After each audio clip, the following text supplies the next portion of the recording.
अध्याय 3 कर्म योग। अर्जुन ने कहा, हे जनार्दन, हे केशव, यदि आप बुद्धि को सकाम कर्म से श्रेष्ठ समझते हैं तो फिर आप मुझे इस घोर युद्ध में क्यों लगाना चाहते हैं?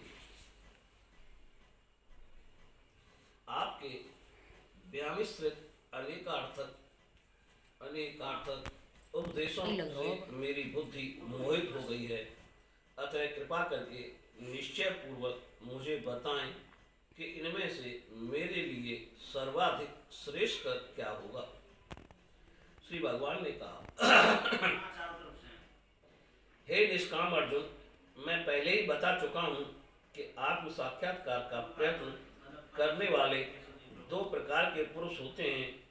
कुछ उसे ज्ञान योग द्वारा समझने का प्रयत्न करते हैं तो कुछ भक्ति में सेवा के द्वारा। ना तो कर्म से विमुख होकर कोई कर्म फल से छुटकारा पा सकता है और ना केवल संन्यास से सिद्धि प्राप्त की जा सकती है।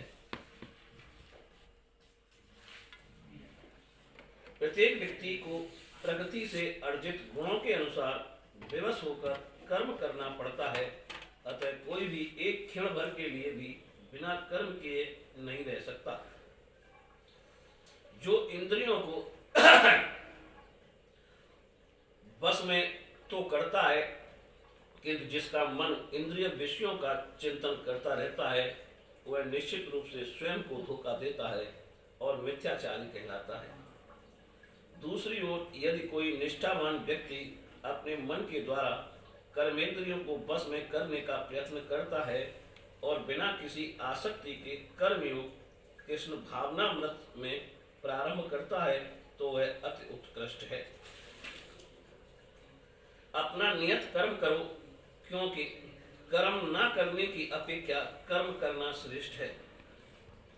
कर्म के बिना जो शरीर निर्वाह भी नहीं हो सकता, श्री विष्णु के लिए यज्ञ रूप में करना चाहिए, अन्यथा कर्म के द्वारा इस भौतिक जगत में बंधन उत्पन्न होता है।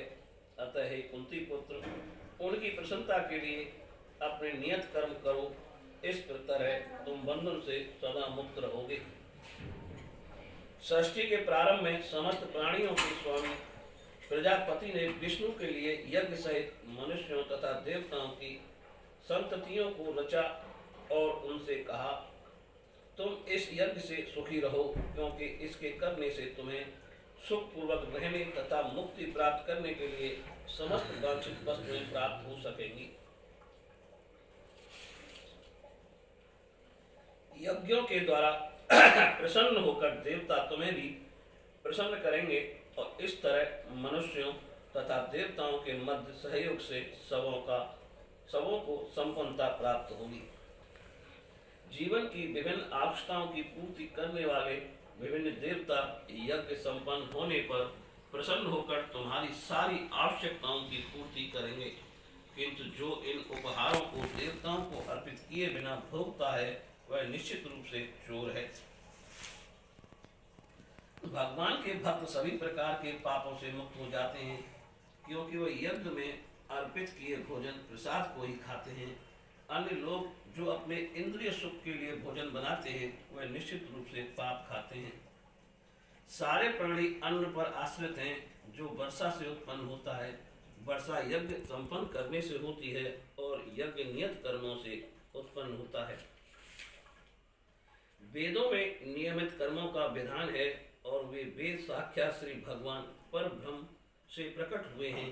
फलतः सर्वव्यापी ब्रह्म यज्ञ कर्मों में सदा स्थित रहता है। हे प्रिय अर्जुन, जो मानव जीवन में इस प्रकार वेदों द्वारा स्थापित यज्ञ चक्र का पालन नहीं करता, वह निश्चय ही पाप में जीवन व्यतीत करता है। ऐसा व्यक्ति केवल इंद्रियों की तुष्टि के लिए ही व्यर्थ ही जीवित रहता है। किंतु जो व्यक्ति आत्मा में ही आनंद लेता है तथा जिसका जीवन आत्म साक्षात्कार युक्त है और जो अपने में ही पूर्णतया संतुष्ट रहता है, उसके लिए कुछ करणीय कर्तव्य नहीं होता। स्वरूप सिद्ध व्यक्ति के लिए ना तो अपने नियत कर्मों को करने की आवश्यकता रह जाती है, न ऐसा कर्म न करने का कोई कारण ही रहता है। उसे किसी अन्य जीव पर निर्भर रहने की आवश्यकता भी नहीं रह जाती। अतः कर्म फल में आसक्त हुए बिना मनुष्य को अपना कर्तव्य समझकर निरंतर कर्म करते रहना चाहिए, क्योंकि अनासक्त होकर कर्म करने से उसे परम ब्रह्म की प्राप्ति होती है। जनक जैसे राजाओं ने केवल नियत कर्मों को करने से ही सिद्धि प्राप्त की। अतः सामान्य जनों को शिक्षित करने की दृष्टि से तुम्हें कर्म करना चाहिए। महापुरुष जो जो आचरण करता है सामान्य व्यक्ति उसी का अनुसरण करते हैं। वह अपने अनुसरणीय कार्यों में जो आदर्श प्रस्तुत करता है, संपूर्ण विश्व उसका अनुसरण करता है। हे प्रथापुत्र, तीनों लोकों में मेरे लिए कोई भी कर्म नियत नहीं है। ना मुझे किसी वस्तु का अभाव है और ना आवश्यकता ही है, तो भी मैं नियत कर्म करने में तत्पर रहता हूँ। क्योंकि यदि मैं नियत कर्मों को सावधानी पूर्वक ना करूं तो हे पाठ, वह निश्चय है कि सारे मनुष्य मेरे पथ का ही अनुगमन करेंगे। यदि मैं नियत कर्म ना करूं तो ये सारे लोग नष्ट हो जाएं, तब मैं अवांछित जन समुदाय वर्ण संकर को उत्पन्न करने का कारण हो जाऊंगा और इस तरह संपूर्ण प्राणियों की शांति का विनाशक बनूंगा। जिस प्रकार अज्ञानी जन फल की आसक्ति से कार्य करते हैं, उसी तरह विद्वान जनों को चाहिए कि वे लोगों को उचित पथ पर ले जाने के लिए अनासक्त रहकर कार्य करें। विद्वान व्यक्ति को चाहिए कि वह सकाम कर्मों में आसक्त अज्ञानी पुरुषों को कर्म करने से रोके नहीं, ताकि उनके मन विचलित न हो, अपितु भक्ति भाव से कर्म करते हुए वह उन्हें सभी प्रकार के कार्यों में लगाए, जिससे कृष्ण भावनामृत का क्रमिक विकास हो। जीवात्मा अहंकार के प्रभाव से मोहग्रस्त होकर अपने आप को समस्त कर्मों का कर्ता मान बैठता है, जबकि वास्तव में वे प्रकृति के तीनों गुणों द्वारा संपन्न किए जाते हैं। हे महाभाव, भक्ति भाव में कर्म तथा सकाम कर्म के भेद को भली भांति जानते हुए जो परम सत्य को जानने वाला है, वह कभी भी अपने आप को इंद्रियों में तथा इंद्रिय तृप्ति में नहीं लगाता। हम माया के गुणों से मोहग्रस्त होने पर अज्ञानी पुरुष पूर्णतया भौतिक कार्यों में संलग्न रहकर उनमें आसक्त हो जाते हैं। यद्यपि उनके ये कार्य उनमें ज्ञानाभाव के कारण अधम होते हैं, किंतु ज्ञानी को चाहिए कि उन्हें विचलित ना करे। अतः हे अर्जुन, अपने सारे कार्यों को मुझ में समर्पित करके मेरे पूर्ण ज्ञान से युक्त होकर लाभ की आकांक्षा से रहित, स्वामित्व के किसी दावे के बिना तथा आलस्य से रहित होकर युद्ध करो।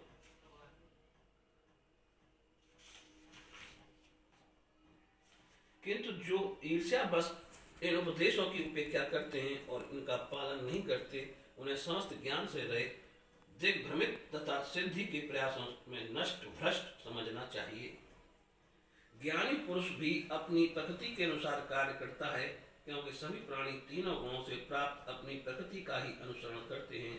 भला दमन से क्या हो सकता है?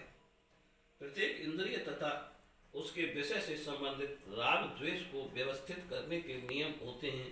मनुष्य को ऐसे राग तथा द्वेष के वशीभूत नहीं होना चाहिए, क्योंकि वे आत्म साक्षात्कार के मार्ग में अवरोधक हैं। अपने नियत कर्मों को दोषपूर्ण ढंग से संपन्न करना भी अन्य के कर्मों को भलीभांति करने से श्रेष्ठकर है। स्वकीय कर्मों को करते हुए मरना पराये कर्मों में प्रवृत्त होने की अपेक्षा श्रेष्ठ करता है, क्योंकि अन्य किसी के मार्ग का अनुसरण भयावह होता है। अर्जुन ने कहा, हे वृषणवंशी, मनुष्य न चाहते हुए भी पाप कर्मों के लिए प्रेरित क्यों होता है? ऐसा लगता है कि उसे बलपूर्वक उनमें लगाया जा रहा हो। श्री भगवान ने कहा, हे अर्जुन, इसका कारण रजोगुण के संपर्क में उत्पन्न काम है, जो बाद में क्रोध का रूप धारण करता है और जो इस संसार का सर्वभक्षी पापी शत्रु है। जिस प्रकार अग्नि धुएं से, दर्पण धूल से अथवा भ्रूण गर्भात क्षय से आवृत रहता है, उसी प्रकार जीवात्मा इस काम की विभिन्न मात्राओं से आवृत रहता है। इस प्रकार ज्ञान में जीवात्मा की शुद्धि चेतना उसके काम रूपी नित्य शत्रु से ढकी रहती है, जो कभी भी तुष्ट नहीं होता और अग्नि के समान जलता रहता है। इंद्रियां, मन तथा बुद्धि इस काम के निवास स्थान हैं। उनके द्वारा यह काम जीवात्मा के वास्तविक ज्ञान को ढक कर उसे मोहित कर लेता है। इसलिए हे भरतवंशियों में श्रेष्ठ अर्जुन, प्रारंभ में ही इंद्रियों को बस में करके इस पाप के महान प्रतीक काम का दमन करो और ज्ञान तथा आत्म साक्षात्कार के इस विनाशकर्ता का वध करो। कर्मेंद्रियां जड़ पदार्थ की अपेक्षा श्रेष्ठ हैं। मन इंद्रियों से बढ़कर है, बुद्धि मन से भी उच्च है और वह आत्मा बुद्धि से भी बढ़कर है। इस प्रकार हे महाभाव अर्जुन, अपने आप को भौतिक इंद्रियों, मन तथा बुद्धि से परे जानकर और मन को सावधान आध्यात्मिक बुद्धि कृष्ण भावना मृत से स्थिर करके आध्यात्मिक शक्ति द्वारा इस काम रूपी दुर्जय शत्रु को जीतो।